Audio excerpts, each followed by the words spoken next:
എല്ലാവരെയും ഊഷ്മളമായി സ്വാഗതം ചെയ്തുകൊണ്ട് ഇന്നത്തെ വീഡിയോയിലേക്ക് കിടക്കുകയാണ്. ഇന്നത്തെ വീഡിയോ നമ്മുടെ രാജേഷ് സാറിന്റെ സ്റ്റുഡന്റിന്റെ ചിത്രരചനയുടെ എക്സിബിഷൻ 4ാമത്തെ ഭാഗത്തിലേക്ക് കിടക്കുകയാണ്. ഇന്ന് മാനസമീരയുടെ മോട്ടിവേഷൻ സ്പീച്ചാണ്. പിന്നെ തുടർന്ന് മറ്റുള്ള പരിപാടികളും ഒക്കെ ഉണ്ട്. നമുക്ക് വീഡിയോയിലേക്ക് പോകാൻ എല്ലാവരെയും ഒരിക്കൽ കൂടി സ്വാഗതം ചെയ്യുന്നു. നമുക്ക് വീഡിയോയിലേക്ക് കിടക്കാം. വരും. എല്ലാവർക്കും നമസ്കാരം. ഈ ഓടി നടക്കുന്ന കൊച്ചു മക്കളൊക്കെ സീറ്റ് കയറിയിരിക്കാവോ?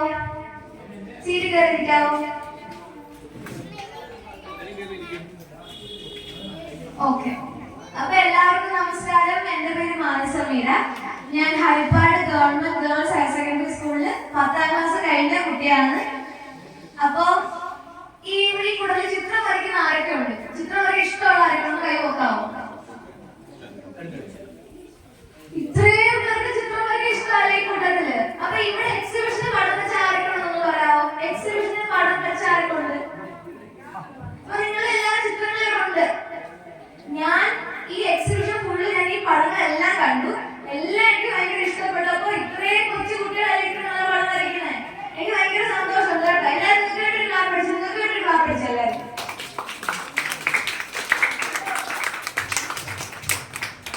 ഓക്കെ. അപ്പൊ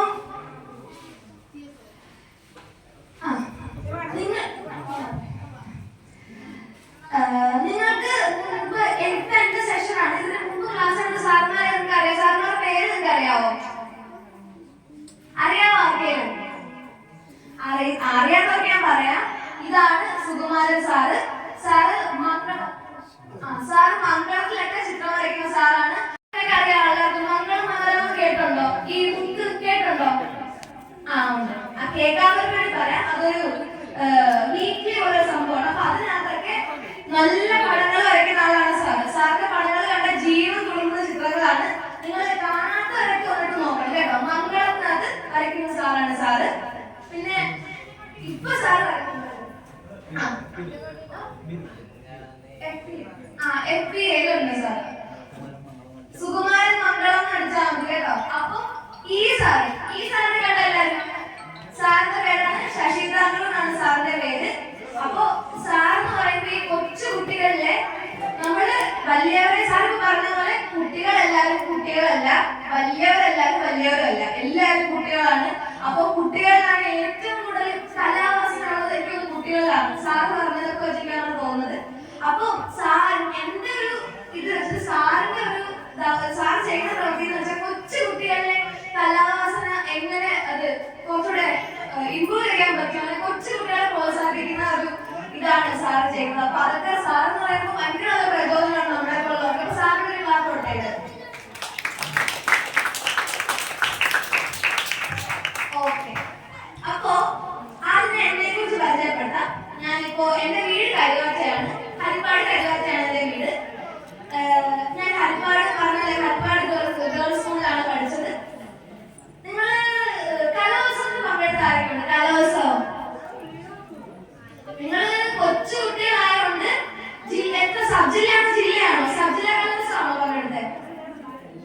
സബ് ജില്ല.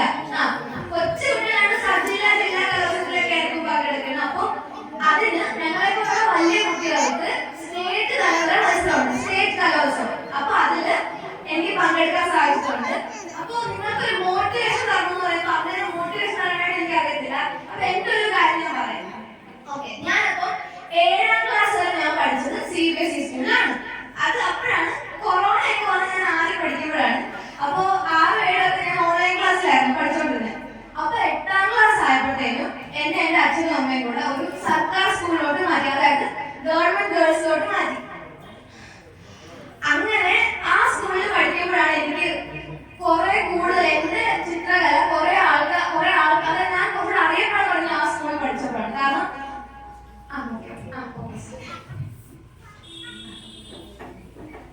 സാർമാരാണ്.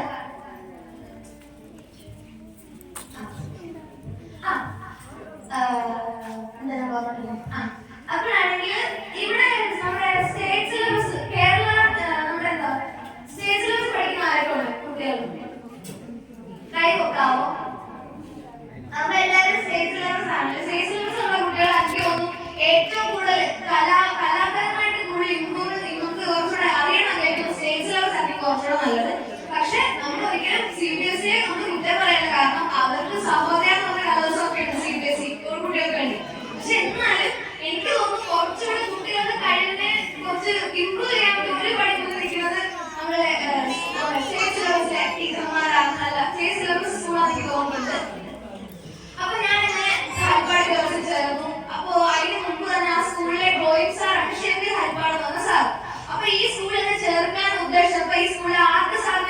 അച്ഛൻ അറിഞ്ഞിരുന്നു. അപ്പൊ ഞാൻ 8ാം ക്ലാസ് സ്കൂളിൽ ചേരുന്നതിന് 7ാം ക്ലാസ്സിലെ വെക്കേഷൻ ഉണ്ടല്ലോ, ആ 2 മാസമൊക്കെ എന്നെ ഈ ഷെമീർ സാറിന്റെ അടുത്ത് എന്റെ അച്ഛനും അമ്മയും ഡ്രോയിങ് പഠിക്കാൻ വിട്ടിരുന്നു. സാറിന്റെ വീട്ടിൽ എല്ലാ ഞായറാഴ്ചയും. അപ്പോ സാറും എന്റെ അച്ഛനും എന്റെ അമ്മയൊക്കെയാണ് എന്നെ ഏറ്റവും കൂടുതൽ സ്റ്റുഡന്റിലേക്ക് എന്നെ മോട്ടിവേറ്റ് ചെയ്തതും എന്നെ കുറെ പ്രോത്സാഹിപ്പിച്ചതൊക്കെ ഈ 3 പേരാണ് ശരിക്കും പറഞ്ഞത്. അപ്പം ഞാൻ ഒരുപാട് ഗേൾസിൽ പോയി. ആ സ്കൂളിൽ പോയപ്പോ നമുക്ക് കലോത്സവം ഉണ്ടായിരുന്നു. ഞാൻ 8ാം ക്ലാസ്സിൽ ആദ്യമായിട്ട് അങ്ങോട്ട് പോയപ്പോ തന്നെ എനിക്ക് സ്കൂൾ തലത്തിൽ ഫസ്റ്റ് കിട്ടി, പിന്നെ സബ് ജില്ലയിൽ ഫസ്റ്റ് കിട്ടി, ജില്ലയിൽ ഫസ്റ്റ് കിട്ടി, പിന്നെ സ്റ്റേറ്റിൽ നമുക്ക് പോകാം. അപ്പൊ ഞാൻ ചേർന്നത് pencil drawing, oil painting, water colouring, ഈ 3 ഐറ്റമാണ് ചെയ്തുകൊണ്ടിരുന്നത്. ഞാനപ്പം 8ാം ക്ലാസ്സിലായിരുന്നു സ്കൂളിൽ 3 ഫസ്റ്റ് കിട്ടി, പിന്നെ സബ് ജില്ലയിൽ 3 ഫസ്റ്റ് കിട്ടി. പക്ഷെ ജില്ലയിൽ വന്നപ്പോ എനിക്ക് 2 ഫസ്റ്റ് കിട്ടിയുള്ളൂ. ബാക്കി ഒന്ന് സെക്കൻഡ് എ ഗ്രേഡ് ആയിപ്പോയി. എ ഗ്രേഡ് ആണ്, സെക്കൻഡ് എ ഗ്രേഡ് ആയിപ്പോയി. അതുകൊണ്ട് എനിക്ക് സ്റ്റേറ്റിലോട്ട് പോകാൻ പറ്റിയില്ല. അപ്പൊ എനിക്ക് എ ഗ്രേഡ് പോയത് പെൻസിൽ ഡ്രോയിങ്ങിലായിരുന്നു. അപ്പൊ ഞാൻ ഇതെന്തെടുത്തു, ഞാൻ വാട്ടർ കളറിംഗിന്റെ എ ഗ്രേഡ്, ഓയിൽ പെയിന്റിംഗിന്റെ എ ഗ്രേഡ് കൊണ്ട് സ്റ്റേറ്റ് കളേഴ്സൊക്കെ പോയി. അപ്പൊ സ്റ്റേറ്റിൽ എന്ന് പറയുമ്പോൾ ഫസ്റ്റ് ഇല്ല, എ ഗ്രേഡ് ആണ് സ്റ്റേറ്റിലെ ഏറ്റവും വലിയ ഗ്രേഡ്. അപ്പൊ അതൊരു 5-6 കുട്ടികൾക്ക് കിട്ടും എ ഗ്രേഡ്. അപ്പൊ ഞാൻ ഈ 2 എ ഗ്രേഡ് കൊണ്ട് സ്റ്റേറ്റ് കലോത്സവത്തിൽ പോയി. കോഴിക്കോടായിരുന്നു സ്റ്റേറ്റ് കലോത്സവം. അത് 61ാമത് സ്കൂൾ കലോത്സവമായിരുന്നു. അപ്പൊ അവിടെ പോയിട്ട് എനിക്ക് ആദ്യമായിട്ട് പോകാൻ ഭയങ്കര ടെൻഷൻ ആയിരുന്നു. അപ്പൊ ഞാൻ അവിടെ വരച്ച് കഴിഞ്ഞ് ഇറങ്ങി. ഞാൻ കഷ്ടപ്പെട്ട് എനിക്ക് പേടിയാണ്, ആദ്യമായിട്ട് ഈ സ്റ്റേറ്റ് ലെവൽ മത്സരത്തിന് പോകുന്നത്. അപ്പൊ അവിടെ പോയി ഇറങ്ങി നോക്കിയപ്പോ എന്റെ അച്ഛന്റെ അമ്മയുടെ മുഖമൊക്കെ കുറച്ച് ദേഷ്യപ്പെട്ടിരുന്നു. കാരണം ഞാൻ 2 പ്രോഗ്രാം കഴിഞ്ഞ് ഇറങ്ങിയത്. അച്ഛനെയൊക്കെ പോകുന്ന ഒരു ടെൻഷൻ അടിച്ചപ്പോ ഞാൻ ഭയങ്കര സന്തോഷത്തിൽ ഇവരെ പറയാൻ വേണ്ടി വന്നേ, എല്ലാം എനിക്ക് കോൺഫിഡൻസ് ഉണ്ടെന്ന്. അപ്പൊ എന്റെ അച്ഛനും അമ്മയും പറഞ്ഞു, അവരുടെ മുഖമൊക്കെ വിഷമിച്ചു. എന്താന്ന് ചോദിച്ചാൽ പറഞ്ഞു, നമ്മുടെ റിസൾട്ട് വന്നു, അതായത് അവരപ്പം തന്നെ അപ്ലോഡ് ചെയ്യും മത്സരം കഴിയുമ്പോൾ തന്നെ. ഞാൻ ആദ്യം വരച്ചത് വാട്ടർ കളറായിരുന്നു. അപ്പൊ ഞാൻ ഓയിൽ പെയിന്റിംഗ് കഴിഞ്ഞ് ഇറങ്ങിയപ്പോൾ വാട്ടർ കളറിന്റെ റിസൾട്ട് വന്നു. നോക്കിയപ്പോ എന്തുവാ, എനിക്ക് ബി ഗ്രേഡ് ഉള്ളു. അതെന്റെ ഫസ്റ്റ് ടൈം ആണപ്പോ ആദ്യം എനിക്ക് ആ ബി ഗ്രേഡ് വന്നപ്പോ എല്ലാവർക്കും വിഷമോ, എനിക്ക് ഭയങ്കര സങ്കടമായി. കാരണം ഓയിൽ പെയിന്റിങ്ങിനെക്കാട്ടി കൂടുതൽ എനിക്ക് അറിയാതെ വാട്ടർ കളറിനെയാണ്. അപ്പൊ അതിനെനിക്ക് ബി ഗ്രേഡ് ആയപ്പോ എല്ലാം പോയി. പിന്നെ ഞാനാണെങ്കിൽ ആ വിഷമത്തിൽ ഞങ്ങൾ ഇറങ്ങി നടന്നു. അവിടുന്ന് എന്തൊക്കെയാലും പോയല്ലോ, ഞങ്ങൾ അവിടുന്ന് ബാഗെല്ലാം എടുത്ത് കുറെ സാധനങ്ങളുണ്ട്. ഡ്രോയിങ് എന്ന് പറയുമ്പോൾ ബോർഡ്, വലിയ കിറ്റൊക്കെ ഉണ്ട്, അതൊക്കെ എടുത്തോണ്ട് ഇറങ്ങി അവിടുന്ന്. അങ്ങനെ ഇറങ്ങി ഞങ്ങൾ നടന്ന് റോഡിൽ ഇറങ്ങാറായപ്പോഴേനും അടുത്ത റിസൾട്ട് വന്നു, ഓയിൽ പെയിന്റ് റിസൾട്ട് വന്നു. നോക്കിയപ്പോ ഓയിൽ പെയിന്റ് എനിക്ക് എ ഗ്രേഡ് ഉണ്ട്. അപ്പൊ എനിക്ക് ഭയങ്കര സന്തോഷമുണ്ട്. കാരണം സ്റ്റേറ്റിൽ എ ഗ്രേഡ് കിട്ടുകയെന്ന് വെച്ചാൽ ഒരു സ്കൂൾ കുട്ടി എന്ന് പറയുന്നത് അതിൽ അവർക്ക് പറ്റിയ ഏറ്റവും വലിയൊരു സംഭവം തന്നെയാണ് സ്റ്റേറ്റിൽ എ ഗ്രേഡ് കിട്ടുകയെന്ന് വെച്ചാൽ, സ്റ്റേറ്റ് കളേഴ്സ്. അപ്പൊ എനിക്ക് ആദ്യം ഒരെണ്ണം പോയ വിഷമത്തിന്റെ ഇടയ്ക്ക് ഈ ഒരു എ ഗ്രേഡ് കിട്ടിയപ്പോ എനിക്ക് ഭയങ്കര സന്തോഷമായി. കാരണം ആൾക്കാർ ചോദിക്കാൻ പറയാൻ എനിക്ക് എ ഗ്രേഡ് ഉണ്ടെന്ന്. അപ്പൊ നമുക്കൊരു പ്രൗഡ് ഫീലിംഗ് ആണ്. കാരണം ഒന്നും ഇല്ലാതെ പോകുന്നതിനേക്കാൾ നല്ലതായിരുന്നത്. അങ്ങനെ അത് കഴിഞ്ഞു. ആ വർഷം കഴിഞ്ഞു. എന്റെ ടീച്ചർമാരൊക്കെ എന്നെ പറഞ്ഞു കുഴപ്പമില്ല, എനിക്ക് എ ഗ്രേഡ് കിട്ടിയല്ലോ എന്നൊക്കെ. പിന്നെ അടുത്ത വർഷം ഞാൻ ഈ വർഷം 10ായ വർഷം. അപ്പോഴാണെങ്കിൽ ഞാൻ കുറച്ചും കൂടെ ഒന്ന് പ്രാക്ടീസ് ചെയ്യണം. കാരണം കഴിഞ്ഞ വർഷം 3-ന് പോയി 1-നെ കിട്ടിയുള്ളൂ. അതുകൊണ്ട് ഞാൻ 3-നും എന്റെ സ്കൂളിൽ എനിക്ക് ഫസ്റ്റ് കിട്ടി, സബ് ജില്ലയിൽ ഫസ്റ്റ് കിട്ടി, ജില്ലയിൽ എനിക്ക് ടെൻഷൻ ആയിരുന്നു 3-ന് ഫസ്റ്റ് കിട്ടി. പക്ഷെ 3-ന് ജില്ലയിൽ ഫസ്റ്റ് കിട്ടി. അങ്ങനെ ഞാൻ സ്റ്റേറ്റിലോട്ട് പോയി. സ്റ്റേറ്റിലോട്ട് ജില്ലയിൽ 3-ന് ഫസ്റ്റ് കിട്ടണമെന്ന് എന്റെ അച്ഛന്റെ ഏറ്റവും വലിയ ആഗ്രഹം. കാരണം കഴിഞ്ഞ വർഷം എനിക്ക് ജില്ലയിൽ 2 എ ഗ്രേഡ് കിട്ടിയപ്പോ ഭയങ്കര വിഷമമായി. 1-ന് പോയല്ലോ, ഞങ്ങൾ അപ്പീൽ കൊടുക്കാൻ കിട്ടിയില്ല, അപ്പീൽ കൊടുക്കുക അത് കിട്ടിയില്ല. പക്ഷെ ഈ പ്രാവശ്യം ജില്ലയിൽ 3 എ ഗ്രേഡ് കിട്ടിയപ്പോൾ എനിക്ക് ഭയങ്കര സന്തോഷമായി. കാരണം അതായിരുന്നു ശരിയാണ് അച്ഛൻ നമ്മുടെ ഏറ്റവും വലിയ ആഗ്രഹം. അങ്ങനെ ജില്ലയിൽ 3 ഫസ്റ്റ് കിട്ടി. സ്റ്റേറ്റിൽ പോയി. സ്റ്റേറ്റിൽ പോയിട്ട് ഞാൻ 3 പടവും എല്ലാം വരച്ചാൽ ഒരു വട്ടം പ്രാക്ടീസ് ഉള്ളതുകൊണ്ട് എനിക്ക് അത്ര ടെൻഷൻ വന്നില്ല. സ്റ്റേറ്റിൽ പോയിട്ട് ഞാൻ വരച്ചു. 3 വരച്ചു കഴിഞ്ഞപ്പോ റിസൾട്ട് വന്നു. എനിക്ക് 3-ന് എ ഗ്രേഡ് ഉണ്ട്. Pencil drawing, oil painting, water colouring 3-ന് എനിക്ക് എ ഗ്രേഡ് ഉണ്ട്.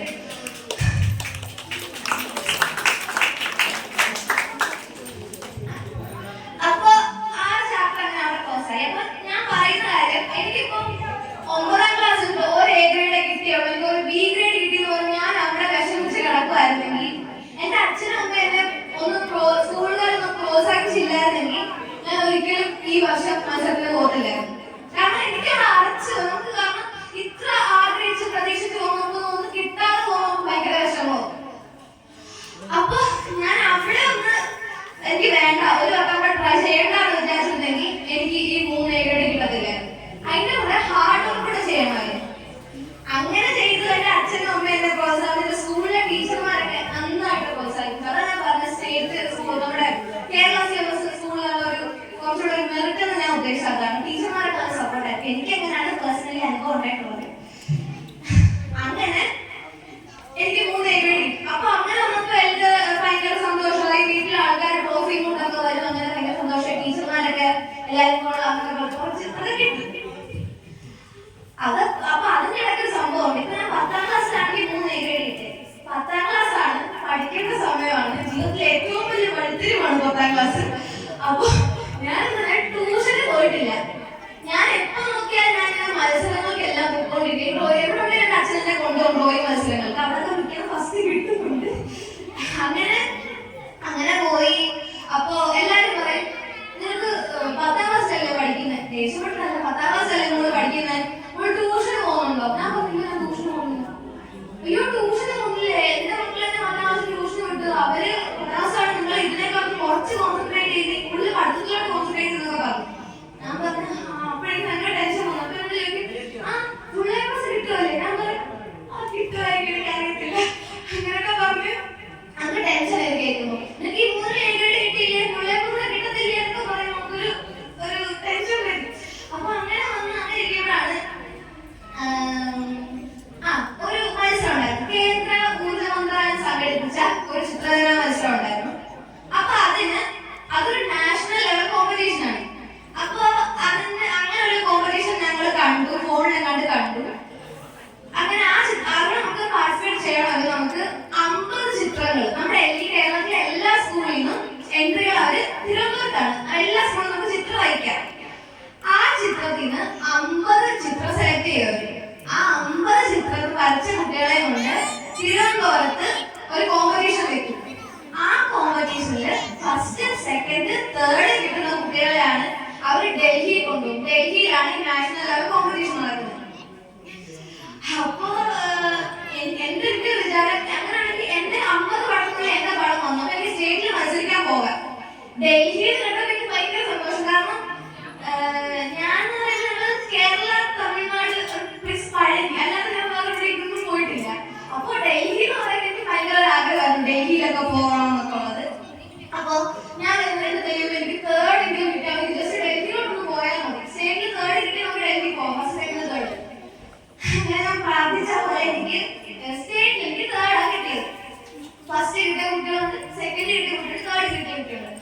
അപ്പൊ ഞങ്ങൾ 3 പേർക്ക് ഡൽഹി പോകാൻ പറ്റും. അങ്ങനെ 3 പേർക്ക് ഡൽഹി പോകാം. അപ്പൊ എനിക്ക് ഭയങ്കര സന്തോഷമായി, എനിക്ക് ഡൽഹി പോകാമല്ലോ എന്നൊക്കെ. അപ്പൊ പിന്നെ എനിക്ക് വന്ന ആഗ്രഹമാണ് എയറോപ്ലെയിൻ. അപ്പൊ ഞങ്ങൾക്ക് ഡൽഹി പോകണമെങ്കിൽ ഫ്ലൈറ്റിൽ പോകണമെന്നുണ്ടായിരുന്നു. അപ്പൊ ഞാൻ ഫ്ലൈറ്റിൽ കയറാമല്ലോ. ഞാൻ ആദ്യമായിട്ട് ഫ്ലൈറ്റിൽ കയറാം. എന്റെ അച്ഛൻ മാത്രമേ എന്റെ വീട്ടിനകത്ത് ഫ്ലൈറ്റിലായിട്ട് പോയിട്ടുള്ളൂ. ഞാനും എന്റെ അമ്മയും കാര്യങ്ങളും ഫ്ലൈറ്റിൽ കയറിയിട്ടില്ലായിരുന്നു. അപ്പം ഞങ്ങള് പറഞ്ഞു നമുക്ക് ഫ്ലൈറ്റിൽ പോകാമല്ലോ ഡൽഹിയിൽ, ഭയങ്കര സന്തോഷമായി. അപ്പൊ പിന്നാണ് പ്രശ്നം വന്നത്. ഫ്ലൈറ്റിൽ പോകണമെങ്കിൽ അത്യാവശ്യം നല്ല റേറ്റ് ഉണ്ടായിരുന്നു. അപ്പൊ ഞങ്ങൾക്കുള്ള ട്രാവൽ എക്സ്പെൻസ് അവർ തരും. പക്ഷെ ഫ്ലൈറ്റിൽ പോകണമെങ്കിൽ ബാക്കി കൂടെ 4 പേർക്ക് ഫ്ലൈറ്റിൽ പോകണമെങ്കിൽ എക്സ്പെൻസ് ഉണ്ടല്ലോ, അവർ തരുന്ന പൈസയുടെ കൂടെ ബാക്കി പൈസ കൂടെ നമ്മൾ ഇട്ട് വേണം പോകാൻ ഫ്ലൈറ്റിൽ പോകണമെങ്കിൽ. അപ്പൊ ഞങ്ങൾ വിചാരിച്ചു അത്ര റിസ്ക് എടുക്കേണ്ട ആവശ്യമില്ല, കാരണം ഫ്ലൈറ്റിൽ പിന്നാലെ പോകാമല്ലോ, ഇത്രയും പൈസ നമുക്ക് മുടക്കാൻ പറ്റത്തില്ല. അപ്പൊ അവർ തന്ന എക്സ്പെൻസ് കൊണ്ട് ഞങ്ങൾ ട്രെയിനിൽ പോയി. രാജധാനി എക്സ്പ്രസ് ആയിരുന്നു. രാജധാനി എക്സ്പ്രസ്സിലായിരുന്നു തേർഡ് AC-യിലായിരുന്നു ഞങ്ങൾ അങ്ങോട്ട് ഡൽഹിയിലോട്ട് പോയത്. അങ്ങനെ ഡൽഹിയിൽ പോയ ഡൽഹിയിലെ റെയിൽവേ സ്റ്റേഷനിൽ ഇറങ്ങിയപ്പോ എനിക്ക് തോന്നുന്നു എയർപോർട്ടിൽ ഇറങ്ങുന്ന ഫീൽ പോലെ. ആൾക്കാർ അങ്ങോട്ടും ഇങ്ങോട്ടൊക്കെ പോകും. നമ്മൾ ചെല്ലുമ്പോൾ തന്നെ കുറെ ഹിന്ദിക്കാരെ ടാക്സിക്കാരൊക്കെ നമ്മളെ ഒന്ന് വിളിച്ചോണ്ട് പോകും, വാ എന്ന് പറഞ്ഞു. എനിക്കൊരു കൺഫ്യൂഷൻ ഉണ്ട്, എന്താ പറയുന്നത്. അങ്ങനെ പിന്നെ ഞങ്ങളുടെ സ്റ്റേ ഒക്കെ ഉണ്ടായിരുന്നു. ഡൽഹിയിൽ കബീർ ഹൗസിലായിരുന്നു സ്റ്റേ. അപ്പോ NTPCയുടെ സംഭവമാണ്. അപ്പൊ ഞങ്ങൾ കാറൊക്കെ വരും. അപ്പൊ ഞങ്ങളുടെ കാറ് വന്നു, ഞങ്ങൾ കാറ് കയറി ഞങ്ങളുടെ കബീർ ഹൗസ്, അവിടെയാണ് ഞങ്ങളുടെ സ്റ്റേ. അവിടെ പോയി 10 ദിവസം ഡൽഹിയിൽ ഉണ്ടായിരുന്നു. 10-12 സംതിങ് അക്കൗണ്ടാണ് ഡൽഹിയില്. അപ്പൊ ഡൽഹിയിലെ കോമ്പറ്റീഷൻ, എനിക്ക് ഡൽഹി കിട്ടുന്ന അങ്ങനെ ഞാൻ ഡൽഹിയിൽ എത്രയോ ദിവസം കോമ്പറ്റീഷൻ ഉണ്ടായിരുന്നു. 4ാം ദിവസം തോന്നുന്നു ഞങ്ങൾ കോമ്പറ്റീഷന് പോയി. കോമ്പറ്റീഷന് പോയിട്ട് അവിടെ ചിത്രം വരച്ചു. തിരിച്ച് വീട്ടിൽ വന്നു. വീട് ഇവിടെ ഇന്ന സ്ഥലത്ത് വന്നു. അപ്പോൾ എനിക്ക് നോക്കിയപ്പോൾ നമ്മുടെ ഇന്ത്യയിലെ എല്ലാ സ്റ്റേറ്റിലെ കുട്ടികളെ എനിക്ക് കാണാൻ പറ്റി. ഇവരെല്ലാം എനിക്ക് ഫ്രണ്ട്സ് ആക്കാം. നമ്മുടെ മണിപ്പൂർ, നാഗാലാൻഡ്, ആസാം, നോർത്ത് ഈസ്റ്റ്, നമ്മുടെ നോർത്ത് ഇന്ത്യ, ഡൽഹി, എനിക്ക് അവിടെ നിന്നൊക്കെ ഫ്രണ്ട്സിനെ ഉണ്ടാക്കാൻ പറ്റി. അപ്പൊ അതെന്നെ വെച്ചൊക്കെ ഭയങ്കര സന്തോഷമായിരുന്നു. അങ്ങനെ വന്ന് ഞങ്ങൾ ഞങ്ങളുടെ റൂമിൽ വന്നിരുന്നു. പിന്നെ ഒന്നൊരു ദിവസം കഴിഞ്ഞപ്പോൾ എനിക്ക് നാഷണൽ ലെവലിൽ പ്രൈസ് ഉണ്ട്. നാഷണൽ ലെവലിൽ 13 കുട്ടികളെ സെലക്ട് ചെയ്യുന്ന 13 പ്രൈസുള്ള കുട്ടികളും ഞാനുണ്ട്.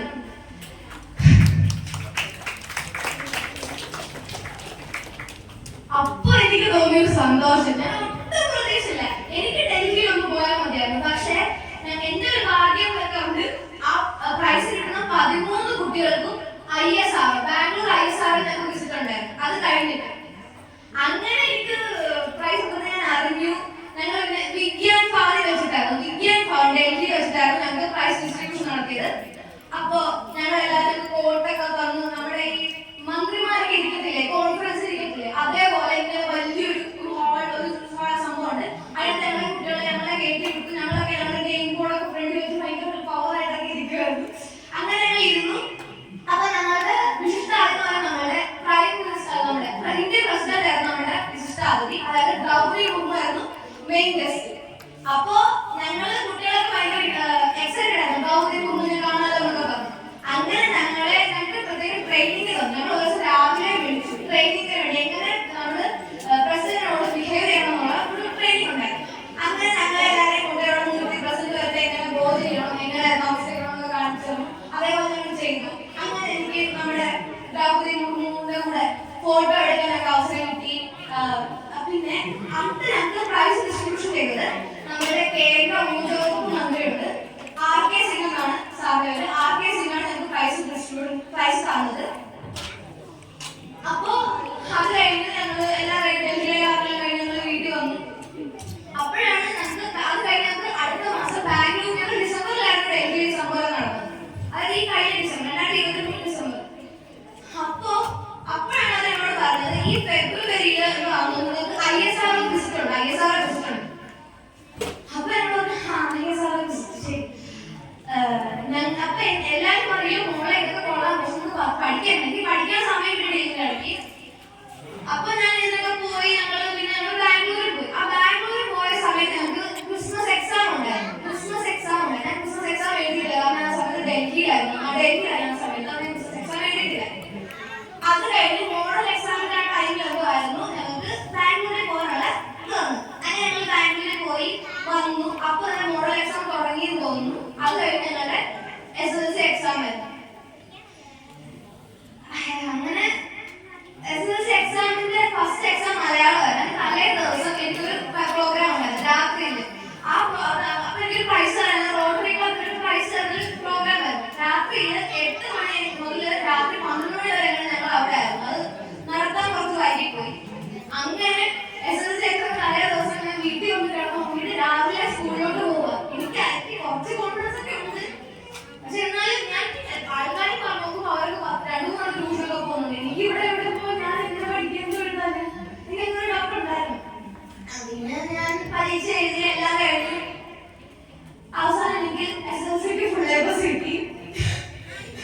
ഞാൻ കഷ്ടപ്പെട്ട് പഠിച്ച ക്രിസ്മസ് എക്സാം എഴുതാനിരുന്നു. കഷ്ടപ്പെട്ട് കുത്തിയിരുന്ന് പഠിച്ചു. കുറച്ച് രാത്രി ഉറക്കമൊക്കെ പഠിച്ചു. അങ്ങനെ SSLCക്ക് ഫുൾ A+ കിട്ടി. അപ്പം ശരി പറഞ്ഞ ഇതുവരെ എനിക്ക് നടന്നില്ല നല്ല സംഭവം കണ്ടാണ് എനിക്ക് തോന്നുന്നത്. നമ്മൾ ഇതിന് നമുക്ക് ദൈവഭയം കൂടെ വേണം. മീൻസ് എപ്പോഴും ദൈവത്തെ തോന്നുന്നുണ്ടെങ്കിൽ അങ്ങനല്ല പറയുന്നത്. കുറച്ചൊരു വിശ്വാസം, ദൈവവിശ്വാസം കുറച്ച് വേണം എന്നാണ് എന്റെ ഒരു അഭിപ്രായത്തിൽ പറയുന്നത്. എനിക്ക് അങ്ങനെ തോന്നിട്ടുള്ളത്. ഞാൻ എന്തുകൊണ്ടെങ്കിലും എല്ലാം അമ്പലത്തിലൊക്കെ പോയിട്ടാണ് എല്ലായിടത്തും പോകുന്നത്.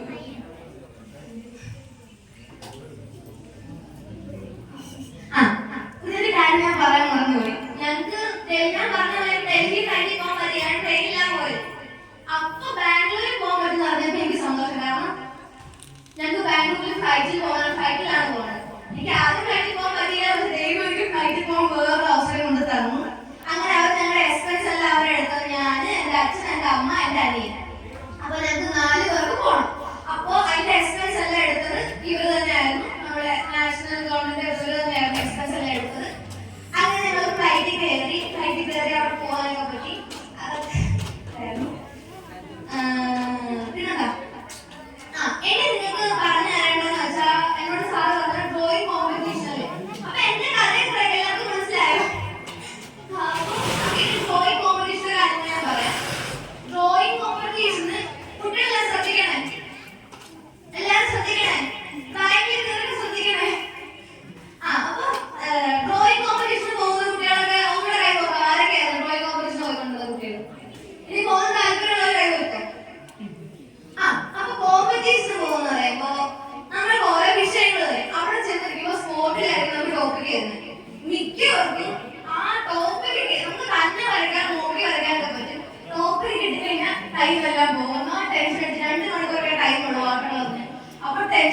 അടങ്ങിയിരിക്കും.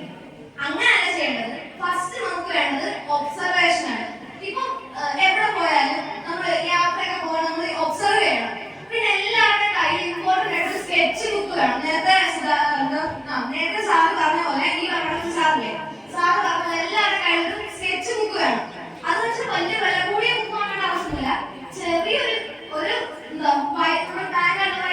ബുക്കില്ലേ ആ ബുക്കായിട്ട് കയ്യിലൊന്ന് നടക്കണം. അപ്പൊ എവിടെയും നമുക്ക് ഇഷ്ടമുണ്ടെങ്കിൽ ഒന്ന് കാണുമ്പോൾ ജസ്റ്റ് പെൻസിലും കൂടെ ചുമ്മാ സ്കെച്ച് ചെയ്ത് വെക്കണം.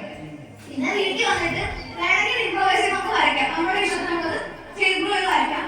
അല്ലെങ്കിൽ ആ ബുക്ക് നമ്മൾ ഇരിക്കുകയാണ്, നമ്മൾ പിന്നെ കുറച്ച് നേരം തുറന്നു നോക്കുമ്പോൾ നമുക്ക് ഇതിന് പുതിയ പുതിയ ഐഡിയാസ് കിട്ടും വരയ്ക്കാൻ. അപ്പൊ നമുക്ക് ഇമ്പോർട്ടൻ്റ് ആയിട്ട് തോന്നില്ല, പിന്നെ ഐഡിയാസ് കിട്ടും. അപ്പൊ നമ്മൾ സ്കെച്ച് ബുക്ക് കൈ വെക്കണം. അതാണ് ഒബ്സർവേഷൻ വേണമെന്ന് പറയുന്നത്. പോകുന്ന സ്ഥലത്തെല്ലാം ഓരോ കാര്യങ്ങൾ ഒബ്സർവ് ചെയ്യണം. പിന്നെ ഇപ്പൊ നമുക്ക് മനസ്സിലാക്കുന്ന ഒരു ബീച്ചാണ് വിഷയം, ബീച്ച് വരയ്ക്കാനാണ് വിഷയം. ബീച്ച് വരയ്ക്കാൻ ബീച്ച് പോയിട്ടുണ്ടോ? അപ്പൊ ബീച്ച് വരയ്ക്കാനാണ് വിഷയം. എല്ലാവരുടെയും മനസ്സിലൊക്കെ വരയ്ക്കും. ഒരു കടല്, ഒരു സൂര്യൻ, ഒരു സന്ധ്യയുടെ ആകാശം, കുറച്ച് കോട, അതൊക്കെ ആയിരിക്കും മനസ്സിൽ.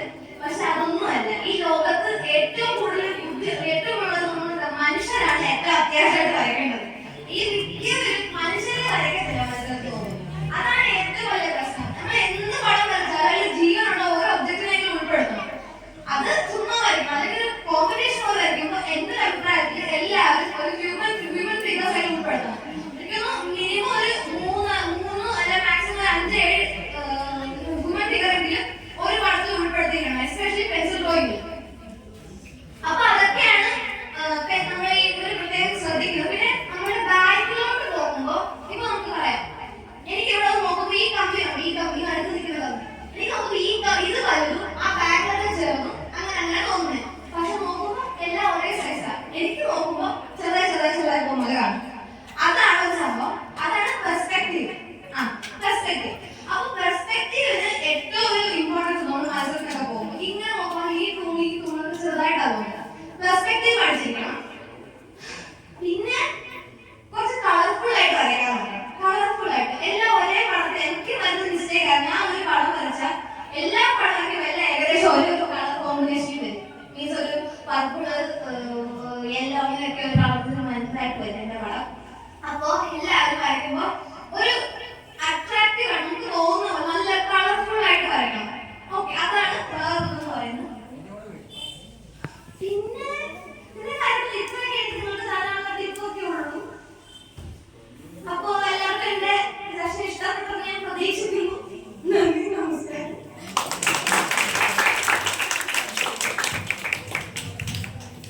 താങ്ക് യു മാനസികമായി കാണുന്നത് എൻജിപി സ്കൂളിലെ 20ഓളം സ്കൂളുകളിലെ കുട്ടികളെ പങ്കെടുപ്പിച്ച മത്സരം ഉണ്ടായിരുന്നു.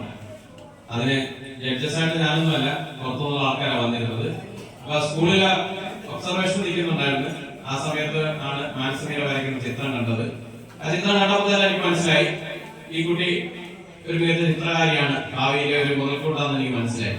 അന്ന് തന്നെ ഞാൻ നോട്ട് ചെയ്തിരുന്നു. അതുപോലെ തന്നെ 4 പേരോളം ജഡ്ജസ് ചെയ്ത പാനലിലെ 100ഓളം കുട്ടികൾ വരച്ച ചിത്രങ്ങളിൽ നിന്ന് ഏറ്റവും മികച്ച ചിത്രമായിട്ട് തിരഞ്ഞെടുത്ത മാനസികയുടെ ചിത്രമായിരുന്നു.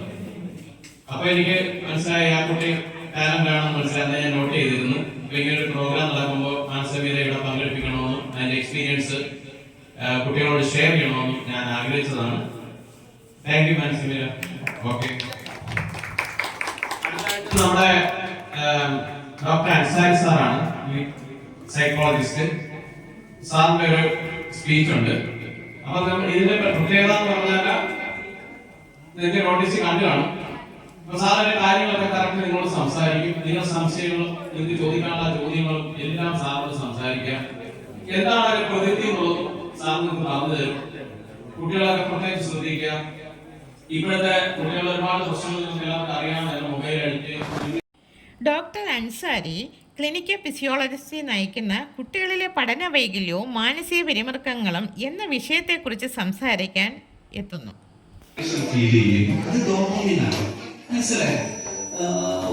തോന്നരുത് മക്കൾക്ക്. കള്ളു കുടിക്കുമ്പോഴും ഈ ഡോക്യുമെന്റ് ഉണ്ടാവും. പക്ഷെ അതൊക്കെ വളരെ ഇഷ്ടം പോലെ ഉണ്ടാവും. നമുക്കങ്ങനെ ഒരുപാട് ഡോക്യുമെന്റ് ആവശ്യമില്ല. വെള്ളം നമുക്ക് വേണ്ടേ? വെള്ളം നമ്മൾ എന്തോ ചൂടായിരുന്നു കുറച്ച് മാസങ്ങളായിട്ട്. മഴ വന്ന് പ്രളയമായാൽ നല്ലതാണോ? ആവശ്യത്തിനേ വെള്ളം നമ്മൾ ഇഷ്ടം വരുത്തുള്ളൂ. ഇതിലെ പ്രളയം പോലെ ഡോപ്പമിൻ ഉണ്ടാവും. കള്ള് കുടിച്ചാല്, കോഫി കുടിച്ചാല്, സിഗരറ്റ് വലിച്ചാലും ഒക്കെ ഡോപ്പമിൻ ഉണ്ടാവും. എന്തിനാ? നമ്മൾ ചുമ്മാ ഒന്ന് കൈ കൊട്ടിയാൽ ഡോപ്പമിൻ ഉണ്ടാവും. എല്ലാവരും ഒന്ന് കൈ കൊട്ടിക്കേ.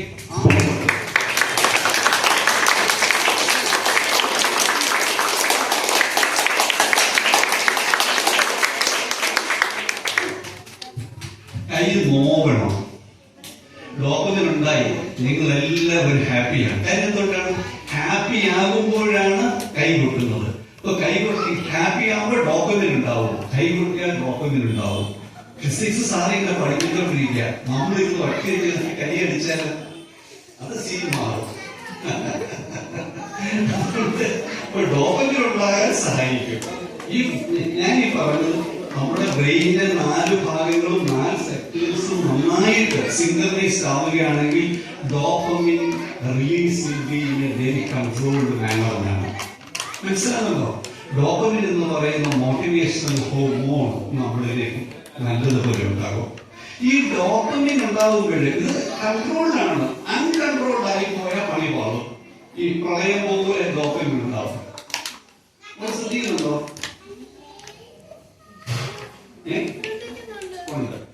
തോന്നിയില്ല, അതുകൊണ്ടാണ്. സോറി. അപ്പം ശ്രദ്ധിക്കണം.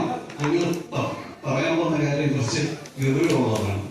ഈ ഡോപ്പമിൻ നമ്മളൊരു മൊബൈൽ ഫോൺ കൂടുതൽ സമയം ഉപയോഗിച്ചാൽ ഡോപ്പമിൻ ഉണ്ടാവും. മൊബൈൽ ഫോൺ അമിതമായിട്ട് ഉപയോഗിക്കുന്നത് ഡോപ്പമിൻ പ്രളയം പോലെ ഉണ്ടാവും. അപ്പൊ എന്ത് വരും? നമ്മൾ ആ പ്രളയത്തിൽ പെട്ടുപോകും. മനസ്സിലാകുന്നുണ്ടോ? അതുപോലെ മുതിർന്ന കുട്ടികൾ മനസ്സിലാക്കണം. ചെറിയ ചെറിയ പ്രണയങ്ങൾ വല്ല ആൺപിള്ളേരും പെൺപിള്ളേരും തിരിച്ചു കാണി നമുക്ക് താല്പര്യം ഉണ്ടാവും. നമുക്കൊരു ഇഷ്ടമുണ്ട്, ഇഷ്ടമാണ്, അയാളെ നോക്കുന്നുണ്ട്. അതെല്ലാം വരുന്നത് ഈ പറയുന്ന ഡോപ്പമിൻ റിലീസ് കൊണ്ടിട്ടാണ്. പക്ഷെ അതൊക്കെ പ്രളയം പോലെ ഒരു ഡോപ്പമിൻ, അത് ദോഷമാണ്. മനസ്സിലാകുന്നുണ്ടോ? നമുക്ക് ഡോപ്പമിൻ വേണം. ഇനി control release in a controlled manner. അതിന് വളരെ സഹായിക്കുന്നതാണ് ചിത്രരചന. മനസ്സിലാകുന്നുണ്ടോ? അതുകൊണ്ട് ആരും കയറി ചാടി കയറി ഒന്നും പ്രണയിക്കരുത്. ഞങ്ങള് അച്ഛന്മാർക്കും അമ്മമാർക്കും വിവാഹം കഴിച്ച് നല്ല പരിചയമാണ്. എക്സ്പീരിയൻസ് ഞങ്ങൾക്കേ അറിയാവൂ ഇതെന്താണ് പ്രണയം, ശരിയാണോ അല്ലയോ എന്നുള്ളൂ. നിങ്ങളുടെ പഠിത്തവും പോകുമ്പോൾ ഒക്കെ പോകും. ഒരാള് അൻസാരി എന്ന ഞാൻ ഡിഗ്രിക്ക് പഠിക്കും. എനിക്കൊരു പെൺകുട്ടിയുടെ പ്രണയമുണ്ടായി. ലോകത്തിന് ആ കുട്ടിയെ കാണുമ്പോൾ ഞാൻ പറയുക, ഞാൻ ഇന്ന് ഫിസിക്സ് പുസ്തകം എടുത്തു വെച്ചിട്ട് താൻ ആ ചുമല ചുരിദാർ ഇട്ട് വന്നില്ലേ കഴിഞ്ഞ ബുധനാഴ്ച, അയ്യോ അത് ആ പുസ്തകത്തിനകത്ത് ഇരിക്കുന്നു. മനസ്സിലായി? എനിക്ക് പഠിക്കാൻ പറ്റുമോ? പറ്റത്തില്ല. ഡോപ്പമിൻ ഉണ്ട്. പഠിക്കാൻ ഡോപ്പമിൻ വേണം. പക്ഷെ പ്രണയം വരുമ്പോൾ ഡോപ്പമിൻ കൂടുതലുണ്ടാകും. അത് നമുക്ക് ദോഷം ചെയ്യും. പക്ഷെ നമ്മുടെ ഈ ബ്രെയിനിന്റെ 4 സെക്ടേഴ്സ് സൈമൾട്ടേനിയസ് ആയിട്ട് ആക്റ്റീവ് ആകുമ്പോൾ ഈ ഡോപ്പമിൻ ഉണ്ടാകുന്നത് നമുക്ക് നല്ലതാണ്. ഒരു ഹോർമോണൽ റിഫ്ലക്ഷൻ ഒന്നും ഉണ്ടാകത്തില്ല. എന്നുവെച്ചാൽ നമുക്ക് നമ്മുടെ ശരീരം ഒരു കെമിക്കൽ ഫാക്ടറിയാണ്. ലോകത്തിലെ ഏറ്റവും വലിയ വിഷയം ഏതാ? ഫിസിക്സ് ആണോ? മാത്സ് ആണോ? ഒക്കെ ആയിരുന്നു. ഇപ്പൊ കെമിസ്ട്രിയാണോ? ഇനി ലോകം അവസാനിക്കുന്നത് വരെ ഈ കെമിസ്ട്രി തന്നെയാണ് ലോകത്തിലെ ഏറ്റവും വലിയ വിഷയം. അതെന്താണ്? ഇതൊരു കെമിക്കൽ സബ്സ്റ്റൻസാ, ഇതൊരു കെമിക്കൽ സബ്സ്റ്റൻസാ, ഇതൊരു കെമിക്കൽ സബ്സ്റ്റൻസാ, ഇതൊരു കെമിക്കൽ സബ്സ്റ്റൻസാ. ഇതെല്ലാം കെമിസ്ട്രിയാണ്. ഇത് മുഴുവൻ നിങ്ങൾ വരയ്ക്കുന്ന ഓരോ പെയിന്റിങ് കെമിസ്ട്രിയാണ്. നിങ്ങൾക്ക് ഇതിനകത്ത് അടിച്ചില്ലേ ഒരു പച്ച നിറം അടിച്ചില്ലേ? അത് പച്ചയല്ല മക്കളെ, അത് രസം. അത് പച്ചയല്ല. പച്ചയ്ക്ക് ഒരു ഫ്രീക്വൻസി ഉണ്ട്. ആ കെമിക്കൽ സബ്സ്റ്റൻസ് അതിൽ പുരട്ടുമ്പോൾ മറ്റുള്ള ഫ്രീക്വൻസീസ് എല്ലാം സപ്രസ് ചെയ്യും. അപ്പോഴാണ് നമുക്കത് പച്ചയായി തോന്നുന്നത്. It's A chemical substance. ആ കളർ എന്ന് പറയുന്നത് വൈബ്രേറ്റ് ചെയ്തുകൊണ്ടിരിക്കുകയാണ്. It's A frequency. മനസ്സിലാകുന്നുണ്ടോ? സോഡിയം എല്ലാത്തിനും ഇതിനുണ്ട് ഫ്രീക്വൻസി ഉണ്ട്. ഇതിന്റെ ഫ്രീക്വൻസി മാറ്റാൻ കളർ മാറും. അപ്പൊ നമ്മള് വീട്ടിൽ ഇതിന്റെ പെയിന്റ് അടിച്ചു. ഇതിന്റെ നിറം പച്ച നമ്മൾ പറയുന്നുണ്ട് അല്ലേ? പക്ഷെ എന്നിരുന്നാലും ആ കെമിക്കൽ സബ്സ്റ്റൻസ് അടിച്ചപ്പോ ബാക്കി ഫ്രീക്വൻസീസ് എല്ലാം മാസ്ക് ചെയ്തു. അതാണ് എന്റെ പ്രശ്നം. അപ്പോൾ ലോകത്തിലെ ഏറ്റവും വലിയ വിഷയം കെമിസ്ട്രി തന്നെയാണ്. അതുകൊണ്ട് ഈ നമ്മുടെ ശരീരത്തിൽ ഒരുപാട് ഹോർമോണുകളാണ്. നിങ്ങൾ ഈ പ്രായം, ഈ അഡോളസെന്റ് പ്രായം എന്ന് പറയുന്നത് ഈ പറയുന്ന ഹോർമോണൽ റിഫ്ലക്ഷൻ വ്യത്യാസം വരുന്ന ഒരു പ്രായമാണ്. ഈ പ്രായത്തിൽ ഡോപ്പമിന്റെയും കുറെ സാധനങ്ങളുണ്ട്, സെറട്ടോണിൻ, ഓക്സിറ്റോസിൻ, അങ്ങനെ കുറേയുണ്ട്. ഇതെല്ലാം ഭംഗിയായിട്ട് ഉണ്ടാകണമെങ്കിൽ നാച്ചുറലായിട്ട് തലച്ചോറിന്റെ പ്രവർത്തനം ഭംഗിയായിട്ട് ഇതെല്ലാം ഉണ്ടാകും. നമുക്ക് തൈറോയിഡ് വരാനുള്ള സാധ്യത കുറയും, അൾഷിമേഴ്സ് വരാനുള്ള സാധ്യത കുറയും, ഇതൊക്കെ കുറയും. തലച്ചോറാണ് എല്ലാം, എവരിതിങ്. ആ തലച്ചോറിന്റെ പ്രവർത്തനം ഭംഗിയാക്കാൻ ചിത്രരചനയ്ക്ക് കഴിയും.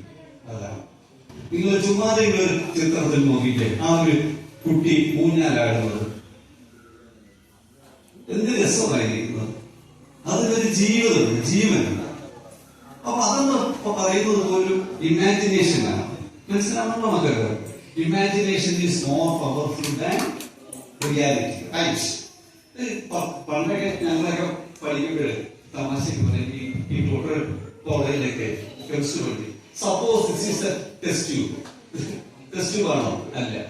പോർ സം വാട്ടർ. അപ്പൊ നമ്മളിങ്ങനെ സങ്കല്പിക്കുകയാണ്. ഇമാജിനേഷൻ ഉണ്ടാവണം പ്രോപ്പറായിട്ട്.